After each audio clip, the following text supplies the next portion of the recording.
Yeno nkulamusiza nnyo. Essaawa ziri 6 n'ekitundu ez'ekiro, ennaku z'omwezi ziri 5. Tuyingidde olunaku lwa Sande, omwezi ogwa Mukama waffe ogwa Sebutemba mwaka gwa 2021.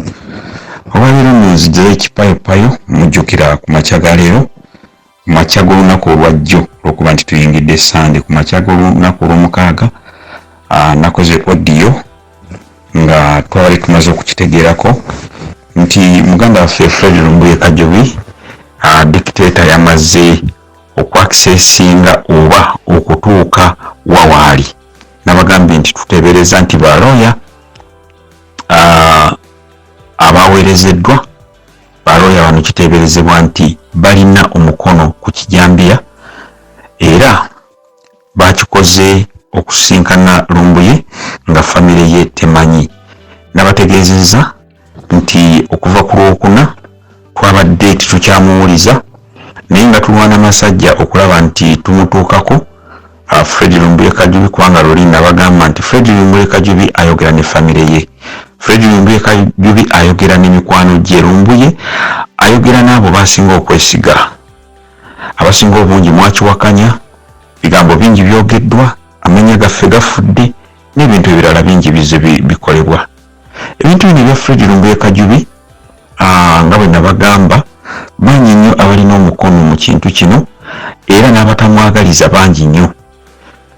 Goposti za Nuupu nazo nazoogerako ez'okubanga waliwo abantu betuteebereza abagaana okuwaayo ensimbi ezasobozebwa abantu bannansi abaagala Lumbuye, emikwano gya Lumbuye, abaagala enkyukakyuka, naye ensimbi zonna ne zigaana okuweebwayo nga zigaana nga abakirinamu omukono beebo ba coordinators oba abakulembeze ba chapters za Nuupu mu diaspora n'awalala. Kakati nno olwaleero nkimanyi musibye muli bayongobevu nga mwebuuza kiki ekiddako, naye ku mulundi ogusookedde ddala nali ŋŋaanye okuleeta amaloboozi g'omwami ono oba omukwano gwaffe muganda waffe Fred Lumbuye Kajubi, naye nsazeewo ndeete amaloboozi kubanga olwaleero tusobodde okumufuna.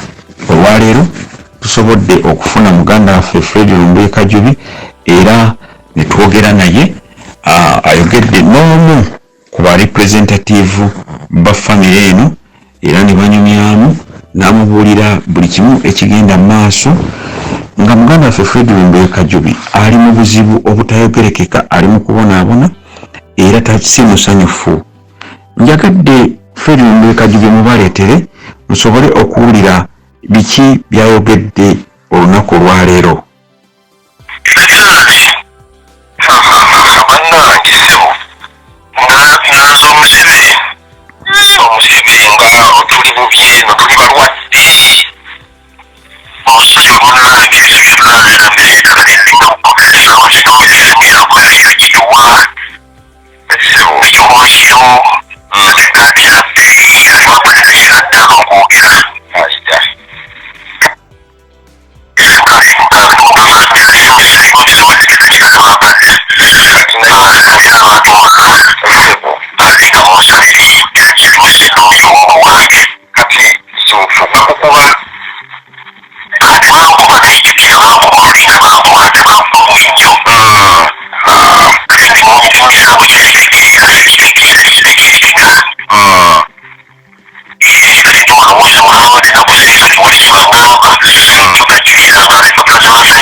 Luzira mu luyimba taluwoomya.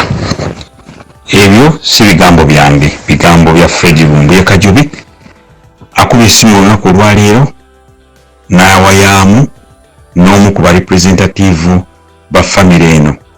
Ebigambo bingi byogeddwa, bangi bakonjedde, bangi basasudde. Dictator atadde ssente nnyingi nnyo mu bintu bino. Sijja kudda mu bigambo bye mbadde njogera buli lunaku. Nze nsoose okuzannya amaloboozi ga Fred Lumbuye Kajubi bukyakwatibwa omwezi mulamba oguyise. Tewakyali kyekwasibwa mu musajja abagambye mu maloboozi ge muwulidde ali mu kkomera apookya. Yakubwa bubi nnyo. Famire ye agirina ebonaabona era ye yali breadwinner wa famire eno. Tuve mu kwogera, tuve mu kunenengana, tuve mu kino. Buli omu akole ky'alina okukola. Baleaders ba NUP, baleaders aba chapters zino zonna eza NUP abali emabega w'okugootaanya ebintu bino byonna, abali emabega w'okusindika lawyer atamanyiddwa famire, atamanyiddwa na Lumbuye, kyemukola kikyamu. Dictator Museveni baakozesa at the end of the day temugenda kuwangula lwa nsonga kubanga ensi ebakanulidde amaaso era ebalaba. Tununule Fred Lumbuye Kajubi ave mu kkomera mukiwulidde. Gwe yasasula ssente zo ng'oyagala Fred Lumbuye ave mu kkomera, tandika okubanja baleaders bammwe, abakulembeze bammwe, aba chapters zonna babawe Fred Lumbuye Kajubi kubanga ensimbi ezo zaasasulwa aveeyo. Mwagamba Fred Lumbuye Kajubi tetumumanyi, tetumulinaako gundi, tetumukola ki, amaloboozi gaago ngaleese. Fred Lumbuye Kajubi ateekwa okuva mu kkomera. Buli alina akakwate ku nsonga eno weekube mu kifuba olowooze nti singa gw'obadde mu kkomera essaawa zino. Ebigambo mubyogedde bingi nnyo ne mukonjera ne muvuma ne mukola ki. Dictator baasasula ensimbi okutuvuma n'okutujerega n'okutukola ki, byonna mubikoze.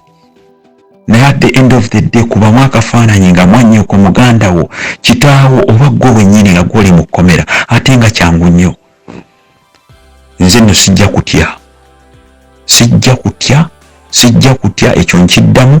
Mukuba amasimu ne muntiisatiisa okunzita, sijja kutya, muntiisatiisa, muvuma, mukola biki, naye amazima gajja kuvaayo. Gaago tutandise okugajja. Mwagamba Lumbuye tetumumanyi, gaago tugaleese. Ekyo nno nkivuddeko.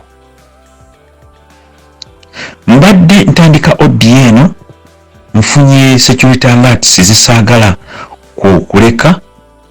Nkitegeddeko nti baganda baffe abali mu bitundu eby'ennansana n'emiriraano baasudde ebipapula, ab'ebijambiya beetala. N'ekyokubiri, ebijambiya tebiri mu kitundu kya Buganda kyokka, nti ne Kalamojja byatuuse. Nja kukola audio olunaku lw'enkya ku nsonga eno ngirambulule.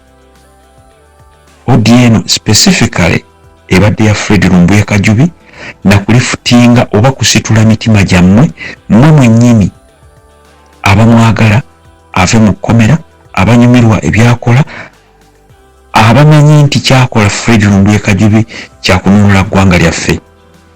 Sijja kwogera bingi olwaleero, njagala nkome wano. Audio eno ddamu ogiwulirize bulungi, omanye roolo gy'olina okuzannya, oba oli leader wa NUP oba oli munnayuganda, omanye nti Fred Lumbuye Kajubi asaanidde oba yalina ettaffaali ddene lye yali ateeka ku kukyusa embeera ya Uganda. Nja kudda nate nga bwe mbagambye, Fred Lumbuye nja kuddamu mufune twongere okwogera naye ngera bwe tubadde tukola. For God and my country, Mukama abakuume.